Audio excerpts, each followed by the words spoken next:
شپږ افغان لوبغاړي د قطر په سوداګریز کرکټ لیګ کې لوبېږي. لیدونکو سلام پر تاسو، ستړي مشئ، هیله ده شپې ورځ به مو په خیر وي. د قطر لاسوریز سوداګریز کرکټ د ډسمبر په 9 نیټه د شپږو لوبډلو په ګډون پیل شو. په دې سوداګریز کرکټ لیګ کې هیټ سټورمرز، سویفټ ګلوفرز، فیرل کلایډرز، ډیزرټ رایډرز، پالینګ اورکس او فالکن هنټرز لوبډلې لوبېږي. په هیټ سټورمز لوبډله کې افغان وکټ ساتونکی توپوهونکی محمد شهزاد محمدي اخیستل شوی. شفیق الله شفق د سویفټ ګلوفرز لوبډلې لخوا پیرل شوی. پیرل ګلایټرز لوبډله کې بیا افسر ځای او کریم صادق اخیستل شوی.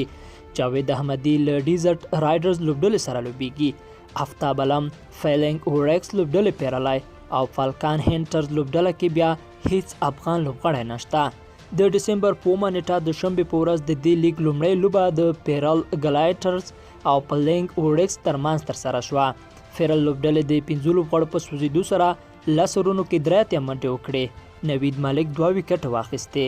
اورکس لوبډلې دا هدف په 0.4 رونو کې د یو لوبغاړي په سوځېدو سره د حسین طالب د 50 نه سوځېدلو منډو په مرسته پوره کړ او پیرل لوبډلې ته یې په 9 وکټو ماتې ورکړه.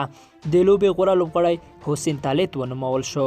د دې لیګ دویمه لوبه د سویفټ ګلوفرز چې شفیق الله شفق ورسره لوبېږي له ډیزرټ رایډرز لوبډلې سره ترسره کړه چې رایډرز لوبډلې شفیق الله شفق دې ته په 9 وکټو ماتې ورکړه. شفیق الله شفق په دې لوبه کې په 11 کسیز نوملړ کې نه و شامل، یوازې چمتو یا ریزرف لوبغاړو کې شامل و. د قطر لاسوریز سوداګریز لوبې 10 ورځې دوام کوي چې ټولې پکې 19 لوبې کیږي او د ډسمبر په 14 نیټه پای ته رسیږي. د دې لیګ ټولې لوبې د قطر په پلازمینه دوحه ښار کې کیږي. د لومړي ځل ده چې کریم صادق په بهرني کرکټ لیګ کې لوبېږي.